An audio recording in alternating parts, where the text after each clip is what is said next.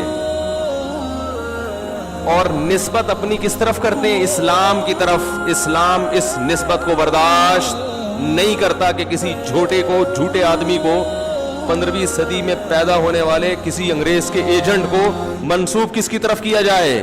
اسلام کی طرف اور محمد صلی اللہ علیہ وسلم کی طرف.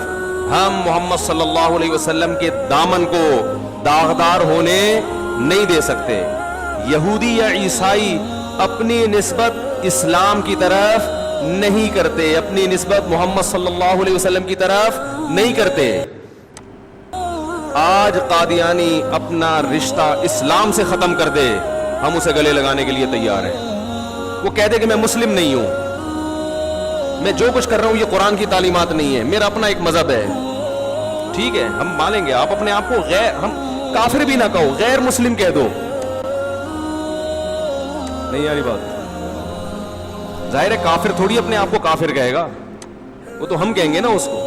ہم یہاں تک کمپرومائز کے لیے تیار ہیں کہ ہم آپ کو کافر سمجھیں گے تو یہ تو ہمارا عقیدہ ہے, ہم کہنا چھوڑ دیں گے, اس پر بھی ہم کمپرومائز کر سکتے ہیں کہ آپ کو اگر کافر کے لفظ سے تکلیف ہو رہی ہے, جیسے قرآن نے یہود و نصارہ سے اہل کتاب سے خطاب کیا نا, ایک عزت دی ان کو, بھئی کافر سے خطاب نہ کرو بلکہ کیا کہو, اہل کتاب, کیونکہ وہ کافر کے لفظ سے غصے ہوتے ہیں.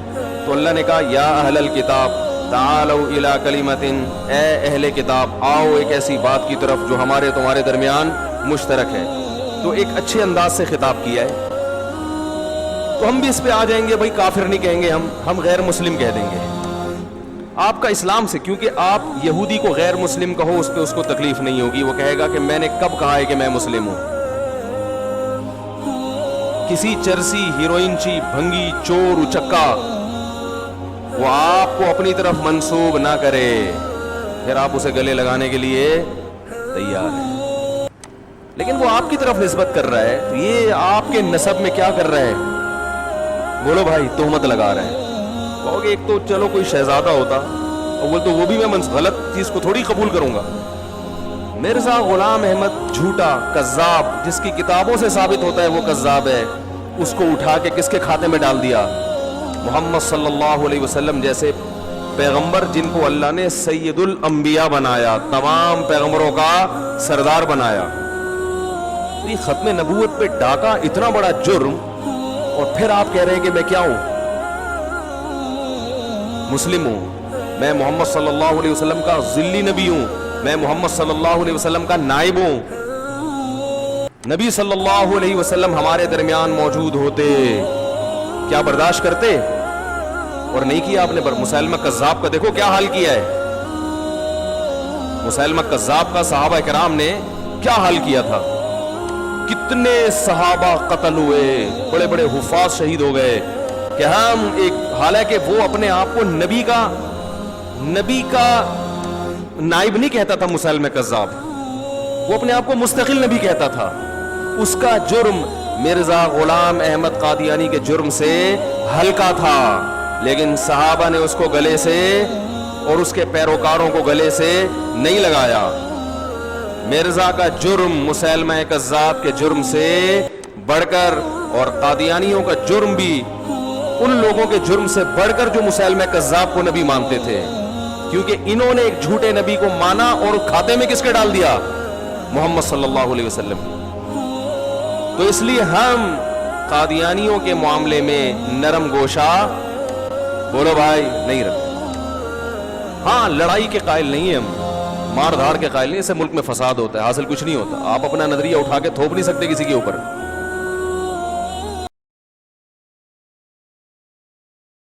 تمہارا یہ کہنا کہ وہ اہل کتاب اور اہل کتاب سے اچھے ہیں, یہ بھی 100% غلط ہے. وہ منافق ہیں, وہ زندیق ہیں, وہ اللہ کے گستاخ ہیں, اور یہودیوں سے بڑھ کر وہ گستاخ ہیں. وہ ان سے اچھے نہیں ہو سکتے, ورنہ تم یہ بابانگے دہل اور اعلانیہ فتویٰ دے دو کہ ان کی بیٹیاں لینی بھی جائز ہیں, ان کو بیٹیاں دینی بھی جائز ہیں, تاکہ آپ کے ماننے والے یہ سارا کچھ کرتے رہیں.